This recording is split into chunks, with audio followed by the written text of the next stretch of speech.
Olá, queridos irmãos e irmãs, que a paz de nosso Senhor Jesus Cristo, o amor de Maria, envolvam a cada um de nós e nossas famílias. Nós estamos reunidos em nome do Pai, do Filho e do Espírito Santo. Amém. Hoje nós vamos tratar sobre o tema O Deus que se fez homem. E para estudar esse tema, falar sobre esse tema, vamos fazer a leitura do livro de Filipenses, capítulo 2, versículos de 4 a 11. Pegue a sua Bíblia e nos acompanhe. Que cada um procure não o próprio interesse, mas o interesse dos outros.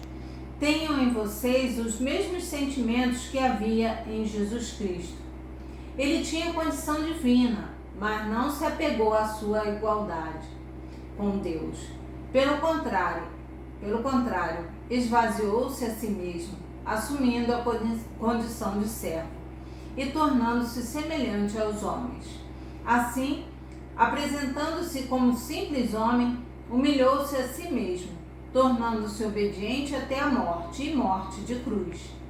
Por isso, Deus o exaltou grandemente e lhe deu o nome que está acima de qualquer outro nome, para que, ao nome de Jesus, se dobre todo o joelho no céu, na terra e sob a terra, e toda língua confesse que Jesus Cristo é o Senhor, para a glória de Deus Pai. Amém. Amém. Nesse domingo de Ramos, a igreja nos chama a refletir sobre a entrada de Jesus em Jerusalém. Jesus entrou montado num burrinho. O rei veio humilde, veio simples. E o povo que acompanha Jesus proclama: Hosana ao rei que vem em nome do Senhor. E os fariseus ele não chama Senhor, ele fala: Mestre, manda que seus discípulos se calem. Por quê? Jesus, ele veio como rei, mas como sumo sacerdote, como único mediador. Mas aqueles que eram sacerdotes, que tinham o poder, teriam que perder o poder, perder o cargo de sacerdote e se tornarem servos daqueles que eles desprezavam, que estavam gritando Hosana ao filho de Davi, que são os apóstolos, que são os novos sacerdotes do catolicismo. Então, nessa leitura que nós lemos, a segunda leitura, Jesus, ele é Deus que renunciou a si mesmo e se tornou homem, humilhou-se a si mesmo até a morte, e morte de cruz, para a nossa salvação. Ele é o único mediador entre nós e Deus. Por isso que na missa nós temos que comungar, pois é o Senhor Jesus Eucarístico que perdoa os nossos pecados veniais que cometemos no dia a dia, por pensamentos, atos e palavras. Pois todo joelho tem que se dobrar diante de Jesus Cristo Eucarístico. Por isso que na consagração é o único momento que nós nos ajoelhamos na missa, para adorar a Deus que se faz presente em seu Filho na Eucaristia, pela ação do Espírito Santo. A Santíssima Trindade é um só Deus. Não existe divisão na igreja. Todos buscam o mesmo objetivo, o reino de Deus. E o único caminho para professar a fé no Cristo é através dos sacramentos, aonde todos são iguais, todos têm direito a comungar, desde que professe que Jesus Cristo Eucarístico é o único Senhor, renunciando ao pecado, se confessando e santo diante de Deus, possa se unir a Deus em Jesus Cristo, em seu corpo e sangue. A carta aqui, aos Filipenses, escrita por São Paulo, é muito interessante quando ele fala assim, que cada um procure não o próprio interesse, mas o interesse dos outros. Não é, gente? Não é cuidar da vida dos outros não, tá? Das outras pessoas não. Era você abrir mão de si, como Jesus abriu mão de si, em benefício do outro. Porque logo em seguida ele fala: tenham vocês os mesmos sentimentos sentimentos que havia em Jesus Cristo. Hoje, nós, na leitura, nós percebemos qual o sentimento de Jesus Cristo: puro amor e doação. Jesus Cristo na cruz falou: Pai, perdoa, eles não sabem o que fazem. Ele não falou da boca para fora. Quando ele ensinou lá, vocês têm que perdoar 70 vezes 7, quando fizeram a pergunta, mestre, quantas vezes devemos perdoar? E que ele fez, né, todo o ensinamento, falou sobre o perdão. Ele não só ensinou, mas ele praticou. Ele tinha passado por todas as dores, todos os sofrimentos, todas as humilhações, estava na cruz sendo humilhado pelo ladrão que estava à sua esquerda, debochado pelos soldados, e assim mesmo ele falou: Pai, perdoa, eles não sabem o que fazem. Então, temos que nos esvaziar de nós mesmos. Quantos sentimentos nós temos que nos afastam de nosso Senhor Jesus Cristo, nos afastam daquilo que nos leva à salvação. Quantos rancores nós temos, quanto ódio nós temos, quantos sentimentos de inveja, de tantas coisas ruins que carregamos. Às vezes deixamos de falar com pessoas, não perdoamos, e isso nos afasta de nosso Senhor Jesus Cristo, porque nós temos que nos encher dele. Como o Evandro falou, através da Eucaristia, nós nos enchemos de Jesus, e quando Jesus está em nós, que recebemos, que ficamos em estado de graça, que abrimos mão dos pecados e nos enchemos do Senhor, o que Jesus encontra dentro de nós? Uma terra fértil ou um deserto? O que Jesus encontra em nosso coração? Lamúrias, murmurações, ou o amor como ele semeou, como ele na cruz falou? Ele deu a sua mãe para nós. Que amor é esse? Incondicional. Ele sabia que nós não merecíamos, por nós mesmos a gente não merecia, mas pela sua infinita misericórdia ele se doou. E aqui fala: humilhou-se a si mesmo, tornando-se obediente até a morte e morte de cruz. A morte que na época era a morte pior, a mais humilhante. E foi por mim, pelo Evandro, por você. Ele se humilhou, ele se esvaziou e se transbordou de amor. Isabela, esse evangelho da entrada de Jesus em Jerusalém é o evangelho quando nós saímos em procissão. Mas na igreja se lê o outro evangelho, que fala justamente do outro povo, que não gritava mais Hosana, gritava crucifica. Que povo é esse, Isabela? É o mesmo? Não. Eram aqueles que estavam se sentindo amedrontados e por inveja, por não quererem perder, né, os seus cargos, o seu poder, aquilo que eles davam valor, né, porque Jesus trazia consigo os discípulos, os apóstolos. Ele vinha consigo, né, outras pessoas que viriam a substituir a todos os que estavam ali. Então esse povo falou: não, que isso? Quem é esse que vem trazendo outras pessoas para ficar no nosso lugar? Que ensinamento é esse? Eu não quero. Então, por inveja, vamos matá-lo. É melhor que esse morra do que a gente perder o nosso carguinho, a nossa, né, o nosso status. Então, a inveja é que levou a isso tudo. Então, ali eram os sacerdotes, as autoridades, os judeus sacerdotes, os anciões, o povo que fica servindo que e queriam crucificar Jesus.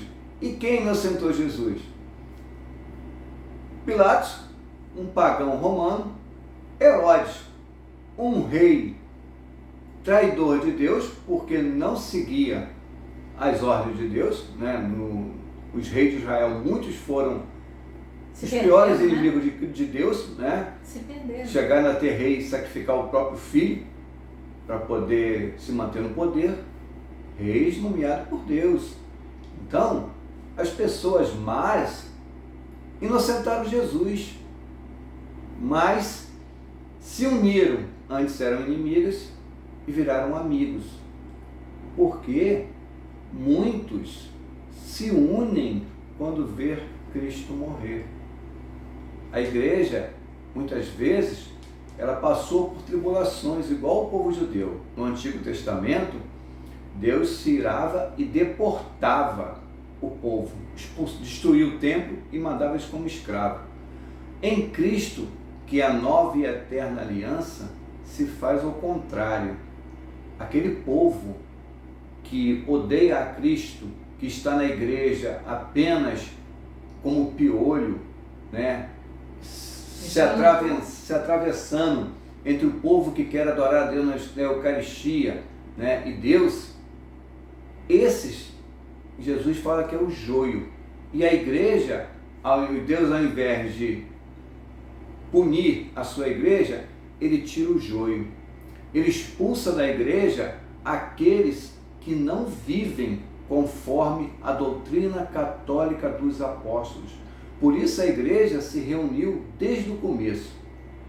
Se a gente pega Atos dos Apóstolos, capítulo 15, o primeiro sínodo da igreja, a igreja reunida, a igreja católica está desde o começo, unida para combater quem? Os hereges. Eles queriam circuncidar os católicos. E a igreja reunida com o Espírito Santo disse: não, nós somos de Cristo. O nosso batismo não é a circuncisão.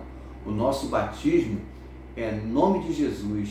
O Espírito Santo vem, que nós somos batizados em nome do Pai, do Filho e do Espírito Santo. Recebemos o Espírito Santo e permanece conosco, nos inspirando todo dia. Vai para a missa, vai para a missa, vai para a missa. Aqui no 7 fala assim: pelo contrário, esvaziou-se a si mesmo, assumindo a condição de servo. Ensinamento muito diferente, né? E tornando-se semelhante aos homens, Isso que eles não queriam. Eles não queriam ser servos. Vem aqui um rei que se esvazia de si mesmo para ser servo, que lava os pés dos apóstolos. Muito estranho, muito diferente daquilo que eles viviam. Qual o maior servo da igreja? É o Papa. Você pode pegar, acompanhar o Vaticano News, o Papa todos os dias está servindo a Deus. De manhã, de tarde, de noite. Você vê o Papa trabalhando o dia inteiro. É recebendo as pessoas. Muitas vezes as pessoas reclamam, né, que o Papa recebe os pecadores. Mas o Papa, ele recebe os pecadores e fala: vai, não peque mais. Se o pecador foi lá de hipocrisia e não escutou o Papa, porque tem que ouvir a palavra. É dentro da igreja que nós vamos conhecer Cristo e nos converter. Não é fora não, gente. O Espírito Santo nos inspira a ir para a missa. Não é para a gente ir para o mundo, não. Não temos que nos converter no mundo para ser santo no mundo e para a igreja. Não, isso não existe, não. Nós no mundo somos chamados, inspirados pelo Espírito Santo, para conhecer Cristo e ir para a igreja. E ali nós vamos nos convertendo aos poucos. Aqueles que Deus tem misericórdia e que dura até a conversão, glória a Deus. Agora aqueles que não querem se converter e morrem antes, receberão os frutos da sua vida. Todos nós seremos julgados de acordo com os nossos pecados, como vivemos, como levamos o Evangelho. Hoje nós começamos a Semana Santa. Sim. E agora, para terminar aqui, eu gostaria de frisar isso aqui, ó. Para que ao nome de Jesus se dobre todo o joelho no céu, na terra e sobre a terra. Ao nome de Jesus que dirá a sua presença. Então, meu irmão, se a tua igreja está entrando numa onda de que não se tem mais aonde se ajoelhar no banco, né? Nós fomos, infelizmente, em uma capela que não tem mais aquela madeirinha onde se ajoelha. Não, o povo nem se ajoelha, nem os ministros na consagração se ajoelham. Então, gente, por favor, Olha a passagem, olha esse texto, né? Esse versículo. Todo joelho se dobra. Está acontecendo a consagração, independente de onde você esteja, se é missa, é campal, se você está, aonde você estiver, a consagração.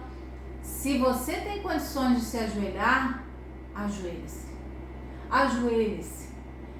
Não fique como uma pessoa perdida que vai pelo que escuta os outros falar. Nós temos que crer naquilo que está escrito na palavra de Deus, na sua Bíblia, no seu livro sagrado. Seu joelho deve se dobrar. Não fique de pé. O padre, ele fica de pé enquanto consagra, mas logo em seguida ele se ajoelha e faz a sua adoração. Porque nem ele deixa de se ajoelhar. Que dirá nós? Lembre-se, a igreja é de Cristo. Nós não temos igreja. Nós participamos da igreja de Cristo e nos unimos a Deus em Jesus Cristo Eucarístico. Então nós temos que obedecer ao magistério da Igreja Católica, que no Missal Romano está escrito: todo joelho se dobra ao nome de Jesus. Na consagração, todos se ajoelham. Aqueles que não podem, nunca, só quem está doente, que fica sentado. Aquele que pode... Sentado não, amor. Fica em pé. Não, quem está doente, que não pode se levantar. Ah, tá. Aquele que não pode se ajoelhar, mas não está doente, esse tem que fazer uma reverência profunda durante a consagração. Então, obedeçam à igreja. Nós estamos diante de Cristo. Cristo está nos olhando. Não fiquem com esse respeito humano de que eu vou sentar para que o outro lá de trás... Isso é coisa pagã. Não faça isso. Isso é coisa dos inimigos de Cristo que ficam trazendo mundanismo para dentro da igreja. Não pode ajoelhar? Meu irmão, pegue, fique em pé.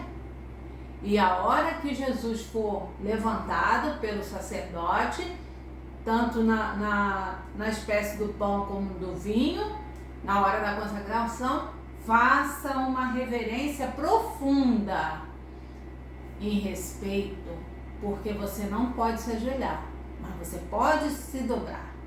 Então, faça. E se você está numa cadeira de rodas, se você não está conseguindo ficar em pé, tudo bem. Aí não tem... Deus está vendo teu coração, porque Deus sabe de você e sabe de mim. Eu sei de mim. Você sabe de você, mas Deus sabe de nós dois. Sabe do que passa no teu coração e no meu. A espada de dois gumes, né? Penetra até o íntimo dos nossos pensamentos. A palavra de Deus. Então nós temos que ter esse cuidado. E no final dessa leitura, toda língua confesse que Jesus Cristo é o Senhor, para a glória de Deus Pai. Porque nada mudou desde Pentecostes. Uma boa semana santa para você. Nós estamos reunidos em nome do Pai, do Filho e do Espírito Santo. Amém.